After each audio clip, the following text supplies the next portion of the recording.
kaitan dengan konteks digital, isu digital dalam IPF gitu. Tadi sekilas sih sebenarnya banyak yang disampaikan Melinda gitu. Nah, kalau kaitannya dengan konteks di Indonesia hari ini, Bang, apa yang kemudian kira-kira menjadi ancaman atau setidaknya apa yang perlu kita waspadai begitu dari IPF yang akan berlangsung negosiasinya? Silahkan Bang Olis.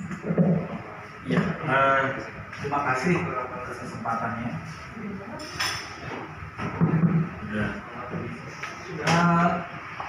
Terkait dengan isu digital, pertama kita belum tahu di atas meja apa yang ditawarkan oleh Amerika,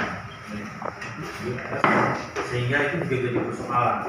Sehingga apa yang bisa kita rujuk? Yang bisa kita rujuk adalah apa yang pernah dilakukan oleh US, setidaknya proposal yang mereka sampaikan di TPP. Nah, sehingga kita bisa belajar dari situ. Nah, catatannya dalam apa yang mereka usulkan di TPP, saya menyoroti ada dua hal. Tidak hanya soal digital dalam pengertian regulasi tentang internet, tetapi juga tentang telekomunikasi. Jadi karena telekomunikasi itu adalah baseline dari bagaimana sistem komunikasi internet itu dilakukan.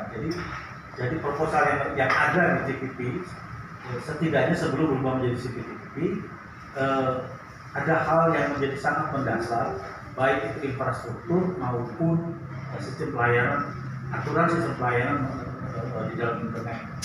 Itu yang pertama. Yang kedua adalah apa yang diusulkan melalui di dalam TPP itu, kesimpulan kita sama ini, bahwa itu jauh lebih menguntungkan perusahaan-perusahaan digital besar ketimbang memberikan fasilitas kepada publik, kepada masyarakat, atau setidaknya memberikan keuntungan bagi negara-negara berkembang. Persoalannya justru itu menciptakan ketergantungan negara-negara berkembang terhadap negara-negara maju atau negara-negara yang belum menguasai teknologi.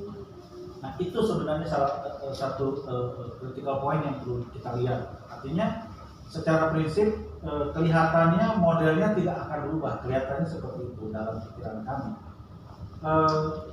Yang berikutnya adalah ada catatan lain soal transfer tax. Kita mengistilahkannya transfer, ada banyak istilah soal itu. Tapi bahwa dengan tidak adanya tax digital yang sekarang sedang berkembang, itu keuntungan yang ada di perusahaan-perusahaan digital itu larinya ke Amerika. Artinya tax yang seharusnya ada di negara berkembang seperti di Indonesia itu jadi pindah ke Amerika. Ini kan menjadi semacam pencurian pencurian teks, kira-kira secara prinsip seperti itu. Nah, ini menjadi catatan lain. Nah, hal lain yang juga kita lihat di dalam TPP adalah bahwa apa yang dibuat atau proposal yang dilakukan di TPP itu berkembang pada free trade agreement lainnya. Jadi kalau Indonesia misalnya kita bisa lihat di Indonesia Australia SIPA itu walaupun tidak sama persis, tetapi ada mayoritas poin-poinnya ada dimasukkan. Begitu juga dengan di RCEP. Di RCEP juga demikian poin-poinnya sama. Itu apa yang proposal yang disampaikan di TPP itu menjadi baseline dalam meja perundingan. Begitu juga termasuk dengan di Indonesia EU SIPA itu juga hal yang sama, walaupun ada varian berbeda dari usulan Eropa. Nah, ini yang perlu kita catat. Kemudian kalau tadi seperti yang dijabarkan oleh Melinda bahwa membatasi market akses itu, karena kita tahu bahwa yang menjadi yang menjadi daya tarik Amerika itu kan adalah market mereka. Nah, tapi itu kan dibatasi, dia membatasi itu. Jadi, tapi di sisi lain secara organisasi digital, ini market akses ke negara berkembang justru jauh lebih terbuka. Gitu.